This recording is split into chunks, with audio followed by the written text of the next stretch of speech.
Welcome back to Project 253, guys. If you're new to this channel, hit that subscribe button, follow along for more stuff like this. Once a week I jump into Forza Motorsport 7 and kind of compare tuning a real car to tuning a car in the game, hopefully getting some sort of education. This week we're jumping into suspension tuning, specifically springs and damping. Damping. Check it out. So to start off today's video, we're going to jump into last video's replay where we figured out the proper alignment for the car. And we're going to check the telemetry on that and see what it looks like and see how everything lines up and if all the numbers are good for what we're shooting for. So the idea behind getting the alignment, like I explained last week, was toe in, toe out, camber, caster angles, stuff like that to make the tires really hook up. So we're watching the replay now. They let those tires heat up. It takes about half a lap for the tires to heat up. So give it some time before we start getting some accurate numbers. Now what we want to look at today, because we already went through all those alignment stuff, is we're going to check out the spring rates. Now driving the car, as you can see in the replay, it's kind of bouncy, kind of sketchy. So we're going to look at the car from behind game camera so that we can see what side is doing what and accordingly.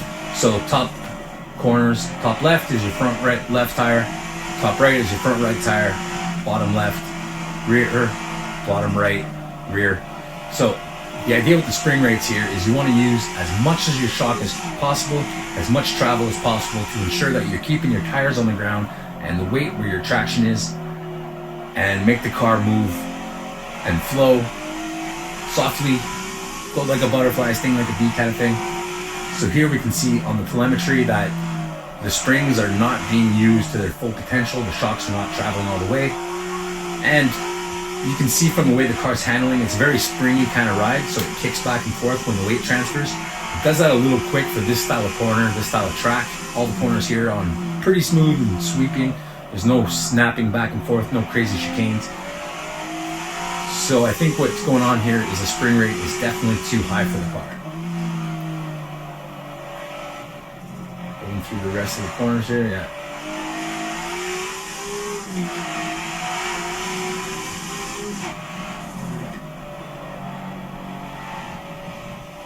So I'm not seeing the springs go below 25% and above 75%, which means we're traveling in that middle part very, very tight, making it do stuff like that, oversteer, understeer. All right, so let's see what we can do about that.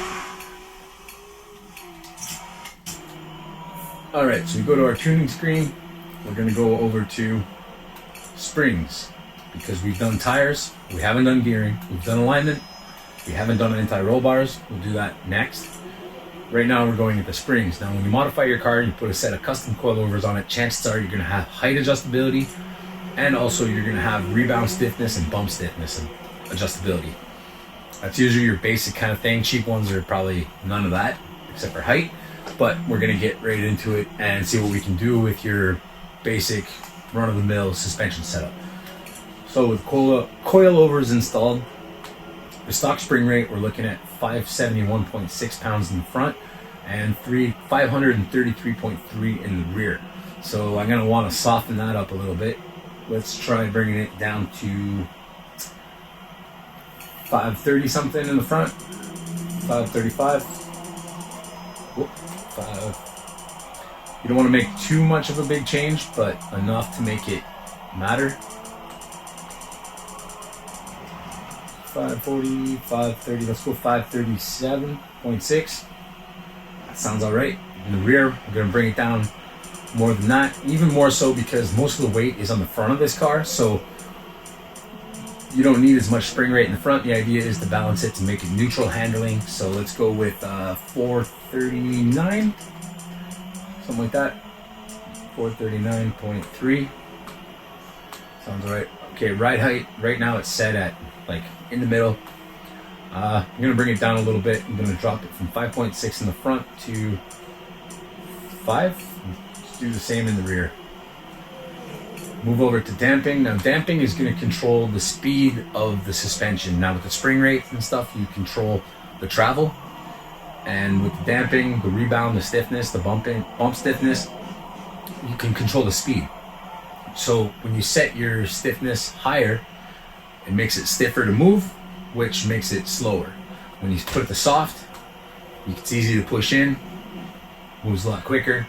It'll move around quicker too, grab its traction. So I found out that this car was pretty stiff, like where the spring rate was tight and the car didn't transfer weight fast enough, so it was making it understeer and oversteer a little bit. We're gonna bring these down a little bit. And because the spring rate, we'll go back and look at the springs, they're still pretty high. It's like 500, 400 in the rear. So because that's high, we're gonna bring this down quite a bit. So in the front, we're gonna bring it down to like 5.5, 5.4 maybe. In the rear, we're gonna bring it down 4.4. Again, same idea, like you're gonna need less power in the rear end because there's less weight to throw around. So bring that down a little slower, make it react a little quicker. And then the bump, we'll bring it down even a little bit lower. I think the rule of thumb is you keep it like, was it 20% less than your rebound, your bump. So we're gonna bring that down the front, 3.9, and the back is gonna be around 3.2. Okay, so that settles our tuning. So now what we did, retrospect real quick, just to run you through it, we changed the spring rates. We brought the spring rates down a little bit because the car felt like it was springing back and forth a little bit too much. And so we brought the spring rate down, and because it was doing that, it wasn't planting the wheels, it was just transferring the weight. It was springing it too much, and it was making the tires break loose because the bumping, it was not doing it fast enough. The weight was being sprung by the springs, but not caught by anything else. Does that make sense to you? I don't know if anyways, hope you get the idea. And then finally, the ride height, I brought that down. I don't know how much of a performance benefit this is going to get because it's not an ultra fast car. It's probably going to help a little bit, but I just like the way it looks. So we're going to run with that. Apply the current setup. Let's get out of here and let's go run a lap and see what it gave us.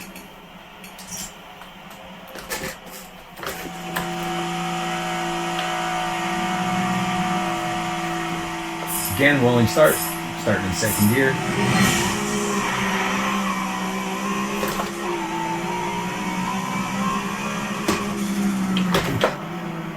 We're going to the gear a little bit there. We're not looking to gearing soon. The car feels much more stable. It's not springing back from side to side. The throttle input is actually helping me turn the car. When I let off the gas a bit, it tends to grip up on the front because I'm transferring weight to the front. Oh, she got loose there though. Woo-hoo.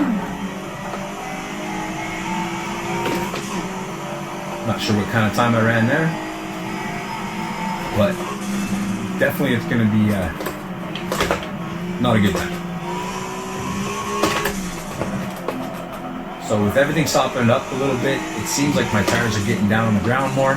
I can actually run a little bit quicker. Through that bus stop, I could have ran higher gear. Now I can feel the back end sort of skipping out on the exit. So that we're going to play with sway bars in the next video. Anti-roll bars, whatever you want to call them. But so far so good. The car feels much more stable. It's not bouncing around and springing around. The bump stiffness and everything is lined up so that the car transfers its weight in accordance with how much it's moving, giving it a nice, steady, predictable body roll.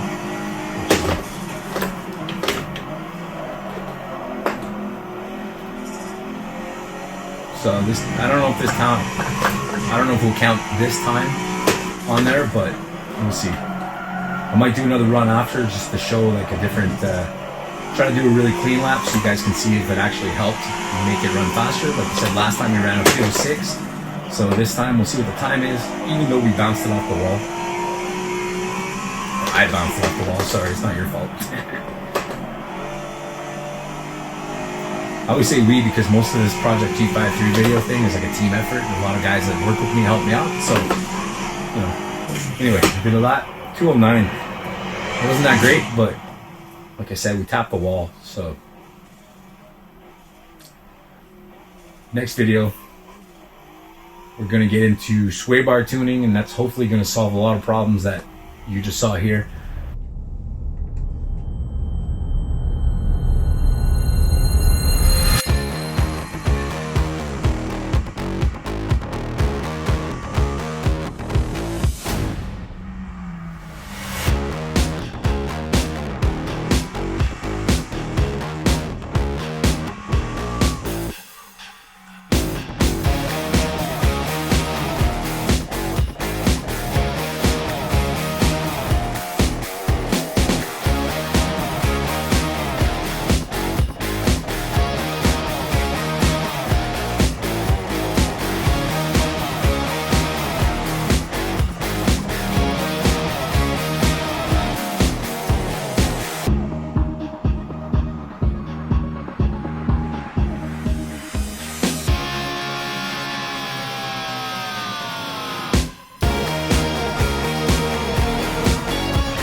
If you see where we're going, you like what you're seeing, hit that subscribe button, because once a week for a little while we're going to have these tuning videos up, comparing and learning and doing all this educational stuff, how to drive these cars.